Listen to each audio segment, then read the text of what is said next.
자, 오늘 말씀 어둠 가운데 큰 빛.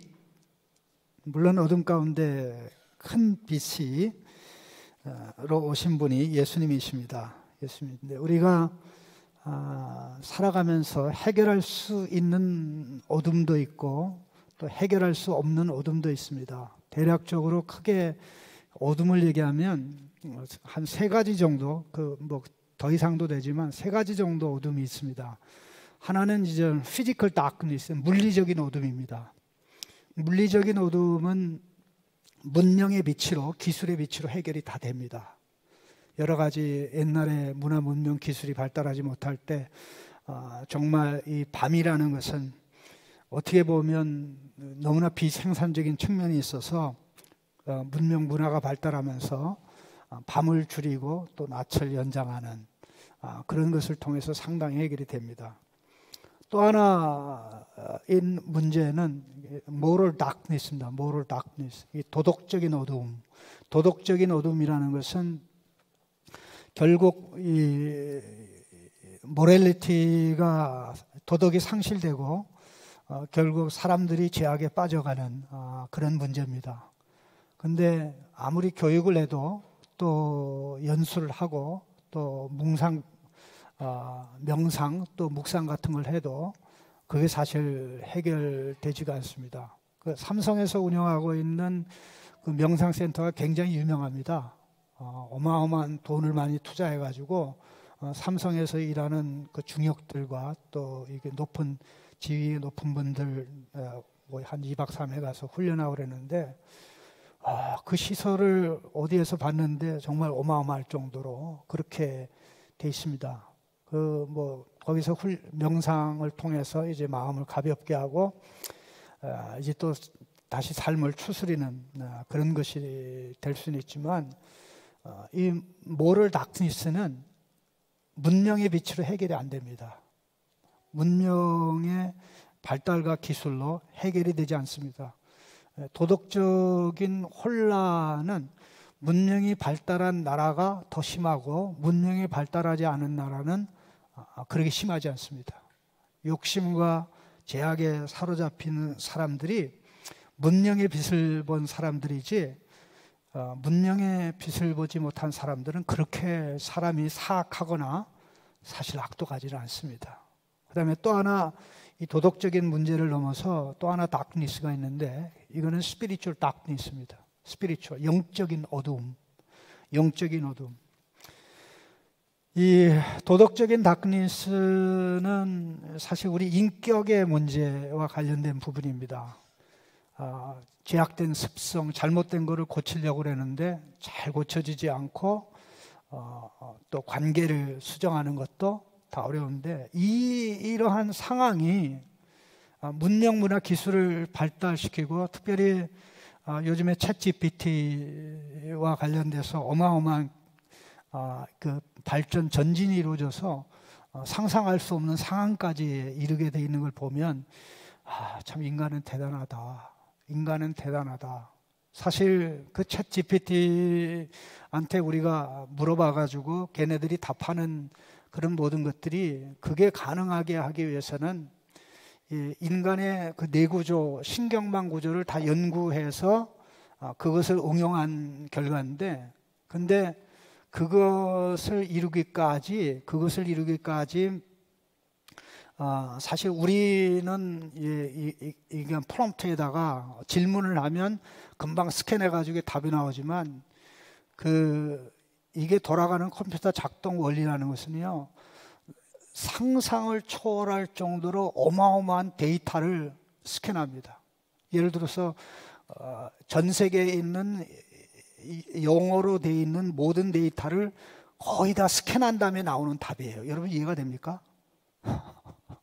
그야말로 그러다 보니까 엄청난 이제 전기를 소비하고 에너지를 소비하게 되는데, 그렇게 어마어마한 모든 것을 다 해내면 정말 이 죄를 쪽집게처럼 이렇게 찝어내가지고 이건 이렇게 하는 거다 답이 나올 법한데 답이 나오지 못하고 답을 이 해결을 할 수가 없습니다. 나중에 여러분들 시간이 재미나면 내가 제 문제로 이런 문제로 고통을 하고 있는데, 야, 내가 이 문제를 어떻게 해결했는지 확실하게 효과적인 방법 간단 명료하게 딱 3가지만 얘기해봐. 한번 미친 척하고 물어보세요.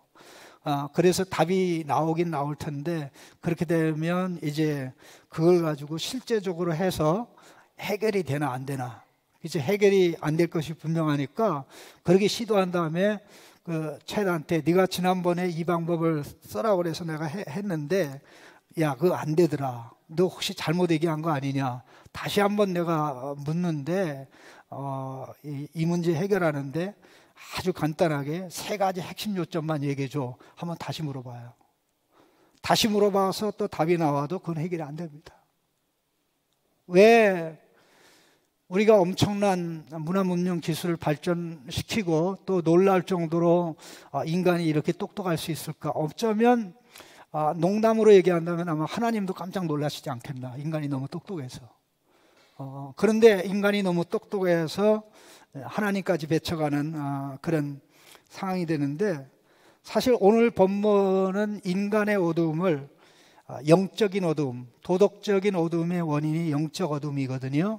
영적 어둠이라는 것은 하나님으로부터 관계가 단절됐다는 것입니다. 단절된 결과 일어나는 어둠인데, 22절 말씀해 보니까 땅을 굽어보아도 환난과 흑암과 고통의 흑암뿐이리니 그들이 심한 흑암 가운데로 쫓겨 들어가게 되리라. 여기 환난이라는 단어가 나오고요, 흑암, 그 다음에 고통의 흑암, 이 흑암이 2번 나오는데, 여기서 말하는 흑암은 사실 그 원인이 도덕적인 것, 영적인 것에 있습니다.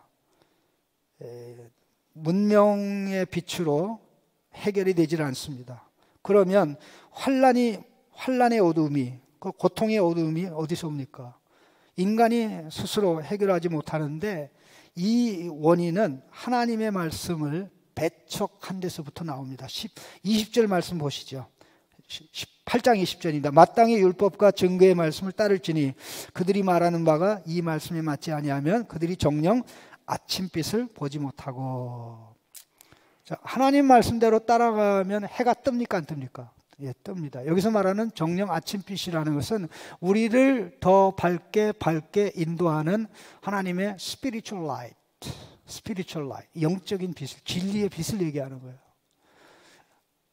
하나님의 말씀을 거역하고 자기의 생각과 사상을 빛으로 간주한 것입니다. 그 상황이 이사야 선지자가 부름받았을 때 이스라엘의 상황이고 유다 백성의 상황이고, 이미 이스라엘 백성은 나라가 세워지는 초기부터 하나님 말씀을 버리고 하나님 말씀을 대신해서 다른 원리 원칙을 세워서 나라를 이끌어가고 있기 때문에 그 혼돈이라는 것은 더 말할 수가 없고, 혼돈은 언제 더 심화가 되냐면 경제적인 번영이 올 때 스피리추얼 다크니스, 영적인 그 어둠은 더 심화됩니다. 왜냐하면 이 경제적 사회적 안정이 오면 우리가 택한 방식 이론이 옳았어라는 것을 정당하고 합리화하기 때문에 그러게 되는 일이 벌어지게 됩니다. 제가 최근 이슬람에 관한 책을 좀 보면서 깜짝 놀라는 게, 무하메드가 죽은 지 200년 동안, 무하메드가 살아있을 때뿐만 아니라 죽은 지도 200년 지나가기까지 이슬람이라는 단어가 없었습니다. 무슬람이라는 단어가 없었어요. 여러분 놀라지 않아요? 이슬람이라는 단어가 없었고 무슬람이라는 단어가 없었어요. 그러면 언제부터 그 단어가 생겼냐면 200년 지난 다음에 그 아랍의 세력들이 그야말로 페르시아 제국을 무너뜨리고, 또 그다음에 우리 비잔틴 제국을 무너뜨리면서 전체 세계에 퍼지면서 자기들의 승리를 이제 합리화하고 이론적으로 체계를 잡기 위해서 이 알라라는 이름을 동원해서 무하마드라는 이름을 동원해서 모든 것을 합리화했습니다. 왜냐하면 기독교가 있고 페르시아에는 그 조로아스티교라는 그 신앙 체계가 있는데 또 유대교도 신앙 체계가 있는데 자기들은 아무것도 없는 상황에서 모든 것을 합리화하는 과정에서 만들어진 그 종교가 여러분들이 알고 있는 그 이슬람입니다. 여러분 알고 있는 이슬람. 놀라울 정도로 많은 세월을 거쳐서 각색되고 조정되고 수정돼서 소위 말해서 그걸 갖다가 SIM이라고, SIN이 씬이라, 왜 그렇게 말하는지 모르겠어요. SIN이라고 얘기해요. 씬. 이게 우리가 죄라는 뜻이 아니고 그 이슬라믹 그러니까는 스탠더드 이슬라믹 내러티브란 뜻이에요. 스탠더드 S 이슬라믹 내러티브. 이슬람에서 얘기하는 표준적인 이야기. 이슬람은 이렇게 출발했다. 알라가 가브리엘 천사를 보내서 무하마드에게 22년 동안 계시했는데 그 유일신을 섬기면서부터 변방했던 아랍의 세력들이 그 무시무시한 이 비잔틴 제국을 무너뜨리고 하나님의 백성이 산다고 하는 또 예루살렘도 무너뜨리고 등등 또 페르시아도 무너뜨렸는데 그거는 알라 신앙의 위대함이다. 하나님이 알라가 위대한 종 무하마드를 세워서 그와 같이 한 거다. 그러게 하는데 실제적으로 이 모든 내용들은 무하마드가 모르는 내용이고 무하마드는 살아생전 당신 무슬림이라는 단어도 모르고 이슬람이라는 단어도 몰랐어요. 여러분 재미나죠? 굉장히 그 참 무시무시한 그런 내용인데 그 모든 것을 체계화하고 합리화하면서 정리를 했는데 자기들은 가지고 있는 내용들이 하나도 없었기 때문에 모든 내용을 전부 다 성경에서 빌려옵니다. 성경에서 빌려와요. 성경에 수없이 많은 인물 가운데 18명이라는 그 사람들이 심지어는 아담부터 예수 그리스도에 이르기까지 전부 다 이 그 코란에 다 등장을 하는데 전부 다 알라가 그의 선지자로 세울 무하메드를 준비하는 예비적인 선지자예요. 전부 다 예비적인 선지자예요. 아담으로부터 출발해서 모세를 넘어서서 딱 넘어서 가지고 결국 예수님이 무하마드가 오기 전에 마지막 선지자. 알라가 무하마드를 보냈기 때문에 이제 마지막 선지자가 돼서 이 모든 것이 다 완성이 됐는데 왜 알라 신이 아담에게 말씀하고 아브라함에게 말씀하고 노아에게 말씀하고 또 요셉에게 말씀하고 모세에게 말씀하고 다윗과 솔로몬에게도 말씀하고 다 예수님에게까지 다 말했는데 왜 예수님에게서 끝나지 않고 무하메드에게서 끝나냐라고 물어보면 이 알라의 계시를 받은 유대인들이 또 기독교인들이 하나님의 말씀을 안 듣고 그 알라가 준 계시의 마지막 종착역이 마지막 선지자가 무하마드인데 그 내용들을 성경에서 다 지워버렸기 때문에 구약 성경에서 지워버렸기 때문에 알라가 무하마드를 보내서 모든 계시를 완성이기 때문에 이 땅에는 모든 사람들은 한 사람도 예 없이 알라 신을 섬겨야 됩니다. 인간은 알라 신을 섬겨야 될 의무가 있고 알라를 섬기지 않는 사람들은 다 죽임을 당해도 항변할 수도 없고 또 거역할 수도 없는 참 무시무시한 그 사상을 가지고 있는 게 이슬람인데 그들은 뭐라고 얘기하는 거 아니? 이 무하마드가 오기 전에는 무지의 시대, 무하마드가 와서 진리의 빛, 생명의 빛이 와서 사람들을 바른 길로 인도해 가기 때문에 무하마드의 가르침을 따라서 살아가게 되면 영생이 있고 살아가게 되면 그 신의 가호가 있어서 놀라운 미래가 찬란하게 빛난다는 것입니다. 자, 하나님의 말씀을 버리고 자기의 이론, 사상 체계를 진리의 표준으로 삼아서 그 신앙 속으로 깊이 들어가면 들어갈수록 어떤 문제가 생기는 거 아니? 반기독교적이고 반유대적이고 또 이슬람의 신앙에 깊이 들어가면 들어갈수록 목숨 걸고 기독교를 대적하도록 되어 있습니다. 왜냐하면 알라가 준 계시를 왜곡하고 알라가 아브라함 이전에 아담부터 예수가 오기까지 전부 다 모든 사람이 이 무하메드를 어떤 적으로 간접적으로 직접적으로 흐리게 분명하게 얘기를 했는데 그 흔적을 다 지워버리기 때문에 변질되지 않는, 변조되지 않는, 더해지지도 않고 빼지도 않는 계시를 주어서 정말 유일신 하나밖에 없는 신을 섬기도록 그렇게 했다는 것입니다. 이게 종교적인 이름으로 이게 체계화된 것이지만 하나님의 백성도 마찬가지입니다. 특별히 오늘 이사야 9장의 배경이 되는 내용이 이사야 5장입니다. 이사야 5장은 사랑하는 자의 포도원 노래입니다. 하나님이 지어서 안타까운 가운데 그의 백성을 두고 부른 그러한 노래인데요. 그 노래의 핵심은 뭐냐면요, 하나님의 백성이 기준을 바꿨다는 것입니다. 기준을 바꿔서 사회의 혼란과 불행이 왔다는 이야기입니다. 이사야 5장 20절 보시죠. 20절을 보면 기준을 바꾸는 게 나옵니다. 악을 선하다 하며 선을 악하다 하며 흑암으로 광명을 삼으며 광명으로 흑암을 삼으며 쓴 것으로 단 것을 삼으면서 단 것으로 쓴 것을 삼는 자들은 화 있을진저. 기준을 바꾼 것입니다. 하나님의 기준이 아니라 사람의 사상과 주장을 자기들의 기준으로 삼은 것입니다. 그러면 왜 그렇게 생각했는가? 똑똑하니까, 지혜로우니까. 21절에 스스로 지혜롭다 하며 스스로 명철하다 하는 자들은 화 있을진저. 누가 기준을 바꾼 겁니까? 우리는 똑똑하다, 우리는 지혜롭다. 우리의 지혜와 능력으로는 이런 모든 기준을 삼아서 나갈 수 있다. 지난 주간에 엄청난 사건이 하나 터졌습니다. 로마 교황청에서 발표를 했습니다. 발표한 내용이 뭔지 아세요? 이제 천주교는 동성 결혼을 축복하고 인정하지 않지만 그럼에도 불구하고 동성 결혼한 사람을 사제가 개인적으로 사적인 장소에서 하나님의 이름으로 축복할 수 있다는 것입니다.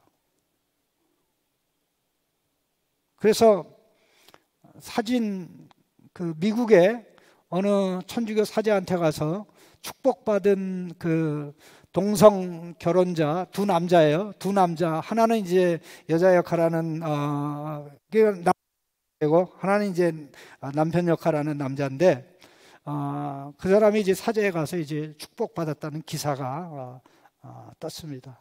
그것 때문에 이제 논란이 많이 되는데 예배 의식은 그렇게 하지 못하더라도 개인적으로 사제가 얼마든지 여호와 하나님의 축복을 동성 결혼한 자에게 부어줄 수 있다. 이게 말장난 아닙니까? 에? 말장난이에요? 정말 이게 진리에 대한 바른 반응입니까? 그 다음 단계는 뭡니까? 그 다음 단계는 이제 교회 안에서 아니면 성당 안에서 이제 동성 결혼을 이미 그렇게 하고 있는 사실 나라가 뭐 벌써 선진국 비슷한 20여 개 나라 정도가 되는데 우리 교단도 이런 일이 벌어질 상황이기 때문에 지금으로부터 몇 년 전에 법을 개정했어요. 헌법에 항목을 놨어요. 동성 결혼을 해달라고 주례를 요청할 경우 담임 목사는 거절할 수 있다. 거절할 수 있다. 그래서 나는 그것 때문에 내가 감옥 갈 수도 있겠구나 그런 생각을 좀 했었는데 헌법으로 그런 위험을 느꼈던 목사님들이 많은 것 같습니다. 어쨌든 통합 측에도 이미 그런 부분에 있어서 법이 이 헌법 조항이 들어간 상황인데 왜 이렇게 기준을 바꿉니까? 지혜롭다고 생각하니까, 똑똑하다고 생각하니까. 그러면 지혜롭고 똑똑해서 그런 기준을 정했으면 그 기준의 결과로 사회가 더 잘 되고 번영과 안정이 오고 사람들이 더 살만해야 되잖아요. 그런데 하나님의 기준을 버리고 사람의 기준을 택함으로 말미암아 불행이 옵니다. 시기, 질투, 다툼, 뇌물. 의인이 설 자리가 없고 공의가 설 자리가 없고 그 결과 어떻게 됩니까? 사람들이 여기를 봐도 저기를 봐도 어둠뿐입니다. 5장 30절 보시죠. 30절에 이렇게 됐습니다. 그날에 그들이 바다 물결 소리같이 백성을 향하여 부르짖으리니 사람이 그 땅을 바라보면 흑암과 고난이 있고 빛은 구름에 가리워 어두우리라. 도덕적 어두움은 하나님이 만든 게 아닙니다. 영적인 어두움도 하나님이 만든 게 아닙니다. 인간이 하나님의 빛을 거절하고 택한 결과입니다. 자, 이 모든 모럴 다크니스, 스피리추얼 다크니스를 해결하는 방법은 사람들이 여기서 헤어져 나와야 되는데 헤어져 나올 수가 없습니다. 여러분, 아주 단순한 얘기지만은 예수 안 믿는 친구들한테 한번 물어보세요. 죽음에 대해서 모르는 사람 있나요? 여러분, 죽는다는 거 알죠? 또 어느 나라 백성은 안 죽습니까? 일본에서 최근에 116살 되는 최고령이 돌아가셔가지고 다음 타자 114살인가 15살 그분이 이제 최고 전 세계에서 고령이 됐다 그러더라고요. 그분도 이제 조금 있으면 죽어요. 죽는다는 걸 알아요. 그런데 그 죽음의 원인을 얘기할 때 성경에서 말하는 대로 죽음은 인간이기 때문에 자연스럽게 오는 것이다라고 생각하는 사람이 많습니까? 죄의 결과라고 생각하는 사람들이 더 많습니까? 흙으로 됐기 때문에 자연이 온다고 생각하는 사람이 지구상에 10명 중에 8, 9명 돼요. 심지어 그렇게 기독교 다음에 많은 포퓰레이션, 인구를 가지고 있는 이슬람에서조차 죽음은 죄의 결과가 아니다. 죄의 결과는 아무 상관이 없다. 죄는 인간이 극복할 수 있는 거라고 봤기 때문에 죄는 인간이 극복할 수 있는 문제라고 봤기 때문에 사실 구원자가 필요 없다는 거죠.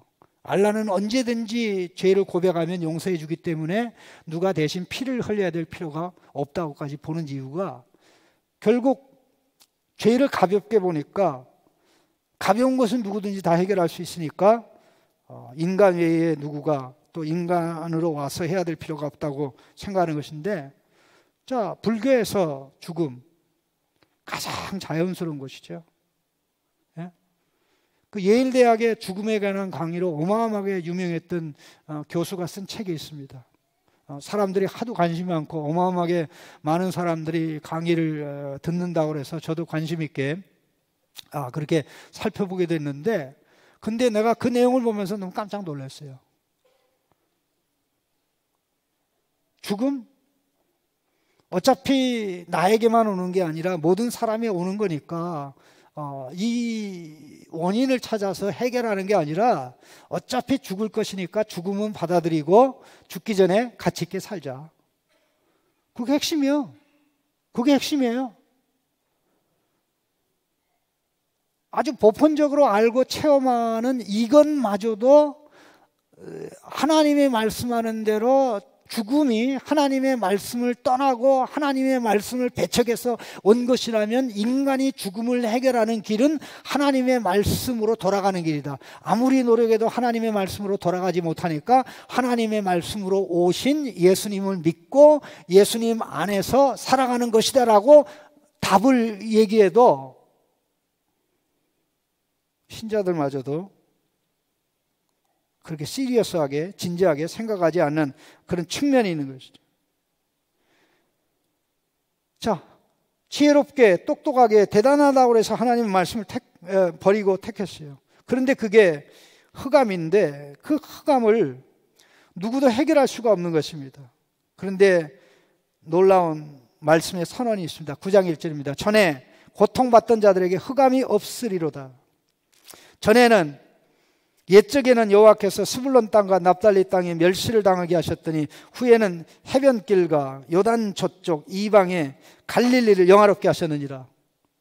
어떻게 어둠이 없어졌습니까? 9장 2절에 보면 흑암에 거주하던 백성이 큰 빛을 보고 사망의 그늘진 땅에 거주하던 자에게 빛이 비쳤다는 것입니다.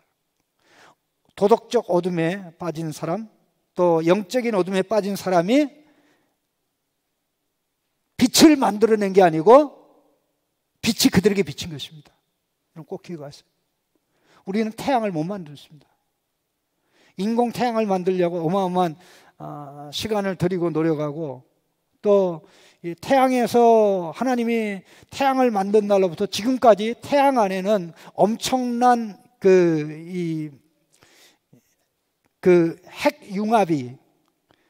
핵융합이 일어나고 있습니다. 그 핵융합을 통해서 나오는 에너지는 지금까지 지구와 또 지구 안에 있는 모든 생물들로 하여금 적정한 온도, 또 열을 공급하면서 또 전기를 공급하면서 우리가 살아가고 있는데, 여러분, 태양이 한 10분 정도 고장 난다고 생각해 보세요. 누가 고칠 거예요? 구글이 고칩니까? 어디서 고쳐요? 누구도 못해요. 왜? 10분 사이에 다 끝나는데. 여러분, 빛은 만드는 게 아닙니다. 빛은 우리가 만들 수가 없어요.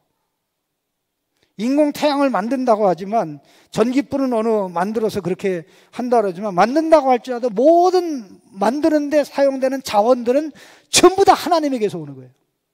하나님이 제공하는 거예요. 그러니 이러한 절망적 상황에 있는 인간에게 하나님께서 빛으로 오시겠다고 말씀하는 것입니다. 그런데 오시지도 않았는데 이미 오신 것처럼 말씀하고 있는 것이 더 우리에게 충격적입니다. 왜? 흑암에 빠져서 대책이 없는데 가면 갈수록 더 흑암에 깊이 빠져가는데 이미 흑암이 사라졌대요. 근데 흑암이 사라진 이유를 보니까 인간이 빛을 만들어내서 그런 게 아니라 흑암에 가던 백성에게 큰 빛을 본 겁니다. 사망의 그늘질 땅에 있는 백성에게 빛이 나타난 겁니다. 그러다 보니까 모든 운명이 뒤바뀝니다. 자, 나라가 창성하게 되고요. 3절에 즐거움과 기쁨이 넘치죠. 추수의 기쁨만 있습니까? 또 적국과 싸워서 이기는 탈취물을 나누는 즐거움과 기쁨이 있어요. 이 모든 것에 승리를 주신 하나님 앞에서 기뻐하고 즐거워하죠. 속박과 억압으로 인해서 당하던 고통과 아픔이 사라집니다. 4절입니다. 무겁게 맨 멍에 그들의 어깨에 채찍, 압제자의 막대기를 주께서 꺾으셨대요.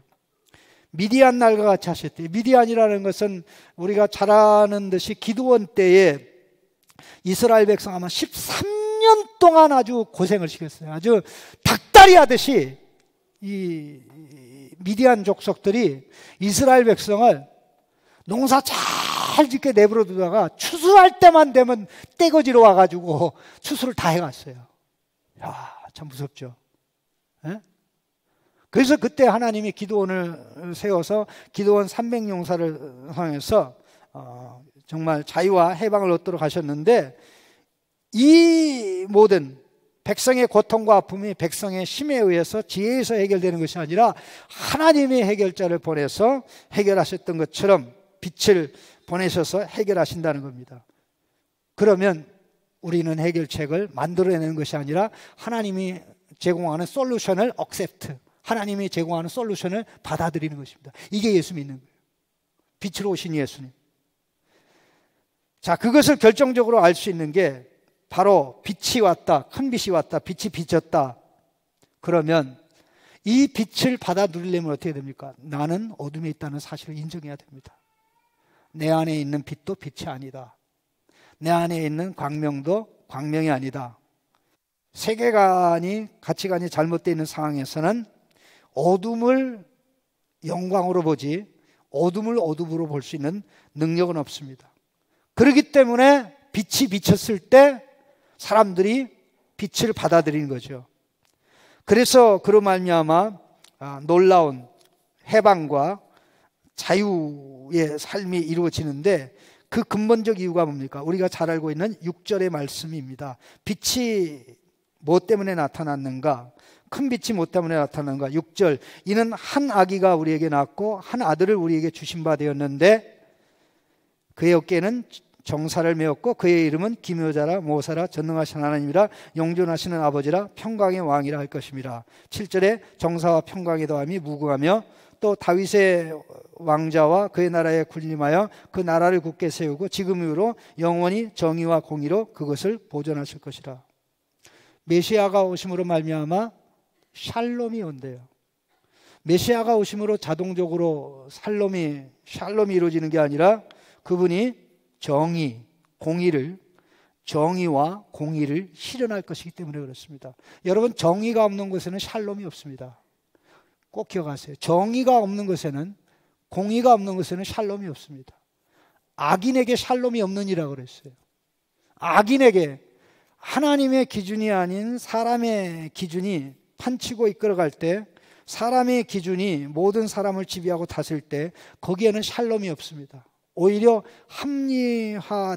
합법화된 억압으로 인하여 많은 고통과 아픔이 있습니다. 빛은 하나님이 약속한 메시아가 오기 때문입니다. 여기 굉장히 중요한 문장이 나옵니다. 한 아기가 우리에게 낳고 태어났고 한 아들을 우리에게 주신 바 되었는데, 이게 문장이요, 이 한 아들이 주옵니다. 한 아들이 우리에게 주어졌는데요. A child is born, a son is given, 이렇게 되는 거예요. Child is born, son is given, 이렇게 되는 거예요. 그러면 이런 문장을 divine passive라고 얘기합니다. divine passive. divine passive가 뭐냐면 하나님이 이 문장의 주어라는 것입니다. 하나님만이 하실 수 있는, 아이가 태어났는데 그 아이가 아들이라는 것이죠. 어디서 많이 봤는데요? 어디서 많이 봤습니까? 바로 7장, 2장 앞에 7장 14절에 처녀가, 오늘 아까 봤잖아요. 처녀가 잉태하여 아들을 낳으리니 그 이름을 임마누엘이라 하리라. 이 말씀에 대한 좀 더 심화된 계시입니다. 심화된 약속입니다. 자, 한번 이 말씀을 보세요. 거기는 특별히 처녀가 잉태하여 아들을 낳으니 그 이름을 임마누엘이라 하리라, 그렇게 얘기했는데, 여러분, 임마누엘이 무슨 뜻입니까? 임마누엘이 뭐예요? 왜 모르는 척해요? 임마누엘이 무슨 뜻이에요? 하나님이 우리와 함께 하신다는 뜻이다?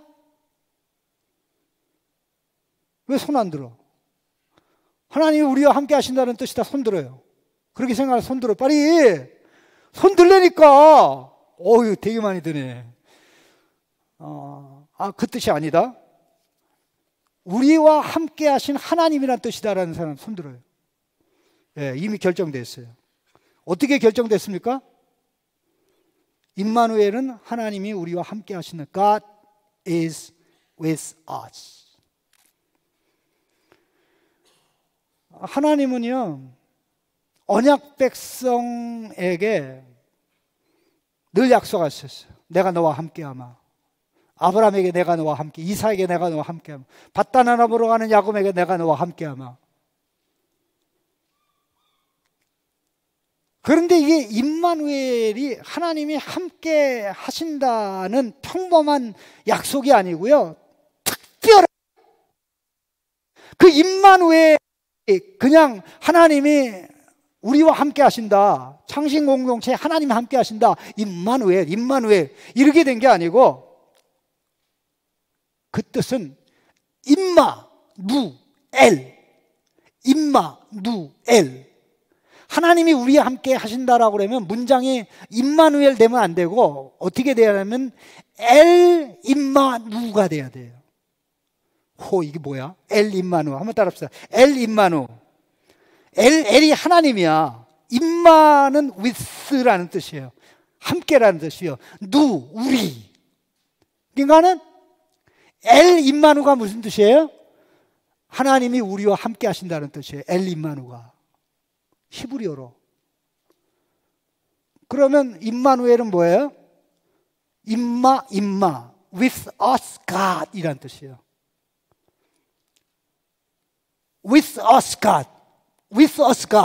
그러니까 우리와 함께 하신 하나님, 처녀의 몸을 통해서 태어나실 그 아기가 하나님이란 뜻이에요. 임마누엘이라고 부르면서 그분이 하나님인지도 모르고 하나님이 사람으로 오신 거예요.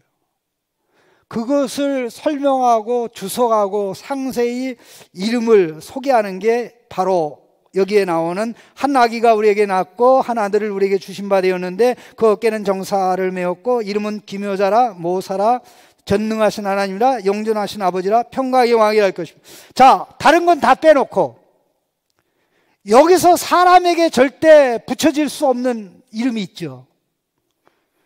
전능하신 하나님. 유상선 목사님은 전능하신 하나님이요 라고 누가 얘기하면 큰일 나죠. 예?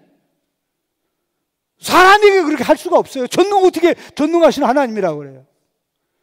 아들이 태어나는데 휴먼 선이 아니라 디바인 선이에요. 하나님으로서의 하나님 아들이란 말이죠. 예? 그러니까는 하나님만 사용할 수 있는 이름이 있는데 전능하신 하나님. 그 다음에 분명히 아기가 낳고 아들이 주어졌는데 그 이름을 뭐라 그래요? 또 영존하시는 아버지, Everlasting Father, Everlasting Father, Eternal Father. 호호, 이거 큰일 났네. 아들이 태어났는데 그 이름이 Everlasting Father래. 여러분 내일 새벽 예배 때 나오면 내가 설명해 줄게. 오늘은 이거 설명할 시간이 없어. 내일 새벽 예배 때도 뭐 시간이 많지도 않으니까 뭐 다 하겠습니까만은. 평강의 왕, 다윗 왕조의 다윗 왕을 비롯해서 어느 한 왕도 샬롬, 멜렉 샬롬 평강의 왕으로 부름받은 사람이 없어요. 기묘자 모사, 이 사실 모든 칭호들도 하나님에게만 어울리는 큰 빛으로 오시는 분이 사람으로 오신 하나님이에요. 아들 하나님이 사람으로 오신 거예요. 그렇기 때문에 그분이 오시니까 영광이 오는 것이고 그분이 오니까 빛이 오는 것이고 그분이 오니까 모든 게 다 바뀌어요. 성탄절은 그분을 내가 모시고 사는가를 다시 한번 점검하고 확인하는 거예요. 예수님이 아기 예수로 다시 올 것을 사모하고 소원하는 게 아니에요. 아기 예수로 내 안에 들어와서 성장하십시오. 그런 비성경적인 기도를 하면 안 됩니다. 어느 교회는 그렇게 기도할 수 있을지는 모르지만은 절대 그렇게 될 수가 없어요. 여러분 왜 크리스마스 12월 25일에 우리가 날짜를 정해가지고 합니까? 놀라운 사실은 저는 신약학이 제 분야인데 제가 아는 한 구약학자든 신약학자든 성경의 말씀에 근거해서 성탄절이 12월 25일이라고 증명하거나 그렇게 주장할 수 있는 데이터가 있다라고 주장한 사람을 내가 단 한 번도 만난 적이 없고 한 번도 글을 본 적이 없어요. 근거가 없어요. 중요한 것은 지금 현재도 우리는 12월 25일, 서구 기독교는 12월 25일을 성탄절로 지내지만은 그 러시안 오르소독스, 그 그리스 종교도 마찬가지인데 1월 7일이 성탄절이에요. 거기는 1월 7일 날. 성탄절 2번 세고 싶으면 그쪽으로 가세요. 1월 7일 날.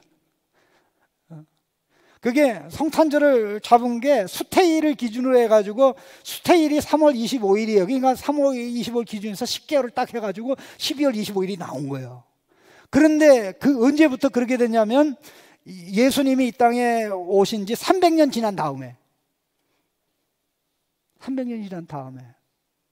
중요한 것은 날짜가 아니라 예수님의 성육신입니다. 그분이 빛으로 오신 것입니다. 그분이 오셨기 때문에 그때부터 모든 게 달라지는 것입니다. 자, 동방 박사들이 예수님을 경배하겠다고 헤롯 왕을 찾아왔어요. 헤롯 왕을 찾아와서 한 말이 뭡니까? 우리가 유대인의 왕을 경배하러 왔는데, 우리가 유대인의 왕을 경배하러 왔는데 그분이 어디 계십니까? 우리가 그의 별을 보고 왔습니다 그랬어요. 왕의 별을 보고 그 별에 아마 그 별을 보면서 저것은 유대인의 왕이 태어났다는 사인이야 라고 생각을 한 것입니다. 생각을 한 겁니다. 근데 헤롯 왕도 그렇고 학자들도 정말 놀랄 노짜죠. 예수님이 가버나움을 사역의 센터로 삼았습니다. 마태복음 4장에 나옵니다. 마태복음 4장에 예수님이 가버나움에 가서 본격적으로 하나님 나라의 사역을 시작할 때 이사야 9장 1절 2절의 말씀을 인용했습니다. 이는 4장 14절에 이는 선지자 이사야를 통하여 하신 말씀을 이루려 하심이라. 일러스되 스불론 땅과 납달리 땅과 요단강 저편 해변길과 이방의 갈릴리여 흑암에 앉은 백성이 큰 빛을 보았고 사망의 땅과 그늘에 앉은 자들에게 빛이 비치었도다 하였느니라. 이미 이사야서를 읽으면 아들이 태어났고 아이가 태어났고 아이가 주어졌는데 이렇다라고 얘기했는데 이게 전부 다 과거 시절에 있어요. 이미 이루어진 게 아니라 앞으로 이루실 것이 너무나 확실하고 분명하고 하나님의 커미트먼트 의지가 있고 그렇게 할 수 있는 능력이 있기 때문에 하나님이 이걸 몽땅 과거 시제로 말한 거예요. 네. 물론 하나님은 영원한 현재입니다. 하나님에게는 과거도 없고 현재도 없고 미래도 eternal present, 영원한 현재입니다. 그러나 우리하고 커뮤니케이션 할 때는 우리의 시제를 쓰셔요. 그래서 다 이루어졌다. 그런데 이루실 것이 확실하니까. 그래서 7절 마지막 절에 뭐라고 나옵니까? 여호와 열심히 뭐하리라? 여호와 열심히 이 일을 이루시리라. 하나님의 커미트먼트, 그렇게 하겠다는 헌신, 하겠다는 발표, 하겠다는 헌신과 발표가 있다고 할지라도 그것을 이루어낼 수 있는 능력이 없으면 안 되죠. 그것이 다 능력도 있고 다 이루어서 예수님이 오셔서 이제 하나님 나라가 임하게 된 것입니다. 그 말씀 다음에 인용된 말씀이 놀랍게도 바로 예수님의 첫 마디가 회개하라 천국에 가까웠느니랍니다. 제가 깜짝 놀랐어요. 이사야 9장의 내용을 마태복음이 인용했습니다. 동정녀 탄생도 마태가 인용을 했습니다. 그런데 예수님이 단지 오셔서 빛이 온 게 아닙니다.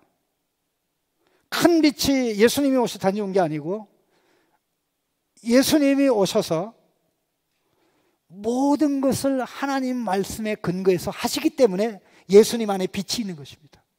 예수님 안에 빛이 있는 것입니다. 이게 스불론 땅과 납달리 땅과 요단강 저편의 해변 이방의 갈릴리요 흑암에 앉은 백성이 큰 빛을 보았고 사망의 땅과 그늘에 앉은 자에게 빛이 비추었도다 라고 했는데 이 기록이 나오기 전에 나오는 내용이 뭐냐면 예수님이 광야에서 사탄과 싸워 이기는 장면이 먼저 나와요. 이거 잊어버리면 안 돼요.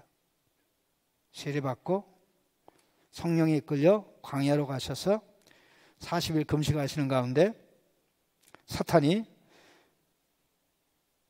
예수님이 금식 끝날 때쯤 너 배고프지? 너 하나님의 아들인데 배고파서 되겠어? 이 돌이 다 네가 먹을 수 있는 거야. 이 돌 하나 셀렉트 택해서 빵으로 만들어. 사람이 떡으로만 살 것이 아니라 하나님의 입에서 난 모든 말씀으로 살 것이니라. 너 나한테 무릎 꿇어 경배해. 그러니까 주 하나님을 시험하지 말라. 주 여호와 하나님만 섬겨라. 그랬습니다. 성전 꼭대기에 올라가서 너 여기서 떨어지면 시편 91편에 말씀하기를 너가 돌에 부닥칠 때쯤 하나님이 천사를 급파해가지고 네 발이 돌에 부딪히지 않게 지켜주신다고 그랬어. 그러니까 떨어져도 괜찮아. 한번 따라합시다. 사탄은 성경 박사다. 여러분보다 더 잘 알아요. 근데 야바이 박사야. 야바이 박사야. 근데 야바인데, 내가 볼 때는 야바인데 보통 봐서는 야바이로 안 보여. 문제는. 그 예수님은 그걸 간파. 사단과 싸워서 이기기 시작하는 근본 원인이 뭐냐면, 아담은 하나님의 말씀을 빼앗겨서 아담과 아담의 후손에게 어둠이 왔는데, 예수님이 오셔서 하나님 말씀으로 한 걸음 한 걸음 움직이니까 예수님이 가는 곳마다 빛이야. 예수님이 가는 곳마다 생명의 역사가 일어나. 예수님이 가는 곳마다 하나님 나라의 능력이 나타나는 것입니다. 빛으로 오신 예수님. 어떻게 체험하고 경험할 수 있습니까? 예수님의 말씀. 예수님의 말씀. 받아들이는 만큼 빛이 되고, 받아들이는 만큼 생명이 되고, 받아들이는 만큼 지혜가 되는 줄로 믿습니다. 이걸 체험해요. 이걸 경험해요.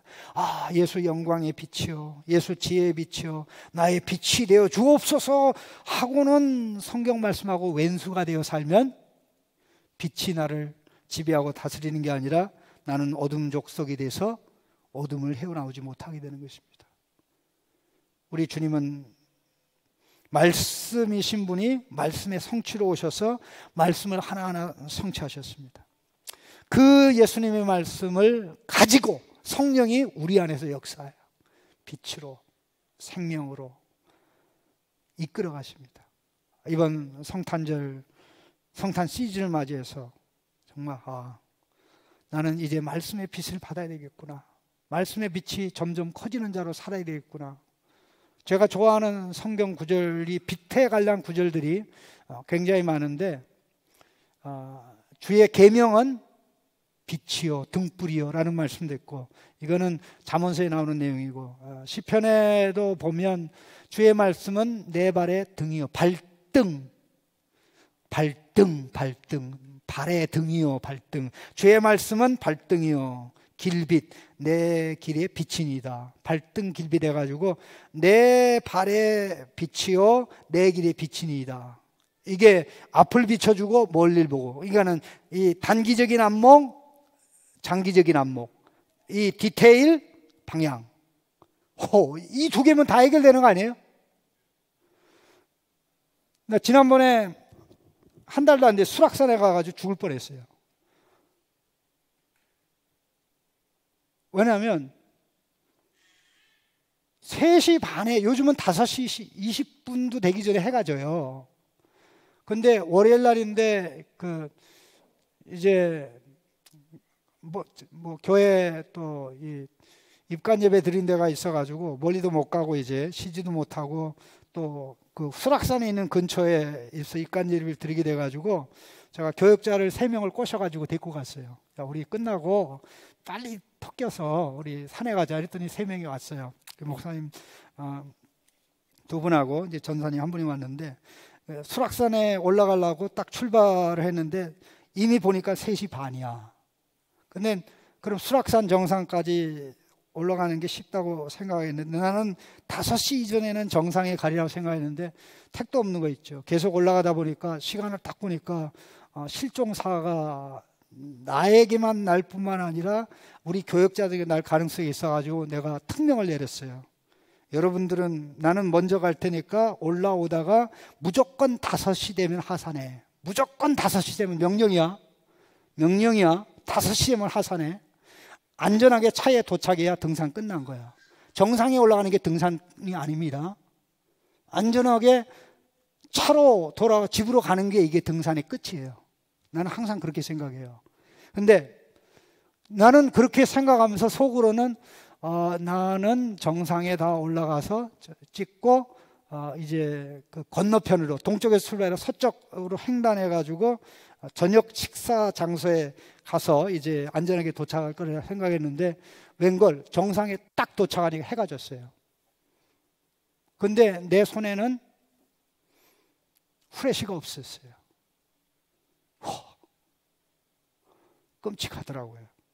근데 휴대폰에 아이폰 불은 있는데 얘가 평지 가는 데는 전혀 문제가 없는데 이 수락산이라는 그 괴팍한 산은 이게 산 정상으로부터 1km 지점이 굉장히 아주 사람 죽이는 산이야. 그 어떤 사람이 그렇게 써놨어요. 이 산은 얕보고 왔다가 큰 코 닥친다. 큰 코 닥친다. 산에서 이렇게 내려와야 되는데 완전히 어둡게 됐는데 요 앞에는 길이 보이는데 저기가 길이 안 보여. 그 앞에 길을 보고 갔는데 다음 갈래니까 낭떠러지기야. 길이 없어. 그걸 어떻게 해야 돼? 수화기를 들고 하나님, 내가 지금 119를 불러야 될 것 같습니다. 이거 어떻게 하죠? 내가 한 번도 이렇게 조난을 당하거나 그런 일도 없고 예수님은 나의 길이요 나의 빛이요 내 안에 길이 있기 때문에 문제가 안 되는데 하나님, 참 이번만은 예외인 것 같습니다. 이렇게 딱 하면서 길을 잃을 때는 골짜기로 내려가면 안 되고 위로 올라가야 되기 때문에 그 철학에 따라서 다시 원점으로 돌아갔습니다. 원점으로 돌아가서 이제 주섬주섬 찾아가지고 이렇게 쭉 내려서 이제는 119를 안 불러도 되겠구나, 그렇게 해서 내려왔는데, 그때 제가 절박하게 느낀 게 뭐냐면요, 늘 항상 느끼는 거지만 빛이 없으면 길을 못 찾아요. 빛이 없으면 길을 못 찾아요. 하나님의 말씀이 길이, 하나님의 말씀이 빛이고 하나님의 말씀이 길이에요. 그런데 그 말씀을 가지고 길로 가본 경험이 있어야 길을 금방금방 찾고 탈선했다가도 이게 길이 아니냐고 길로 돌아오는데 어차피 길로 친 거 뭐 계속 내가 길 만들어 가지. 인간이 그렇게 어리석어요. 계속 자기들이 만드는 문명의 길을, 문명의 빛을 빛이라 길이라고 생각하고 계속 가니까 답이 안 나오는 겁니다. 우리는 그렇게 어리석게 살아서는 안 될 것입니다. 오히려 저는 그 경험을 한 게 이제 어두울 때는 산에 가지 말아야지 그 생각을 한 게 아니라 어두울 때는 항상 무슨 일이 있을지 모르니까는 잘 나오는 후레쉬를 항상 챙기자. 왜? 빛이 있으면 가니까. 아멘? 험한 길도 빛이 있으면 길이 보여. 빛이 있으면 길이 보여. 길을 가면 길감이 탁월해져요. 예수님은 길이요, 예수님은 빛이요. 그 길로 가면 뭐가 있어요? 생명이 있잖아요. 그래서 2023년을 마무리하고 2024년을 출발하면서 여러분들 마음속에 빛으로 오신, 생명의 빛으로, 진리의 빛으로 오신, 영광의 빛으로 오신 예수님을 다시 한번 가슴에 담고 예수님과 함께 살아가게 되는 그런 역사가 있기를 간절히 바랍니다. 같이 기도하겠습니다.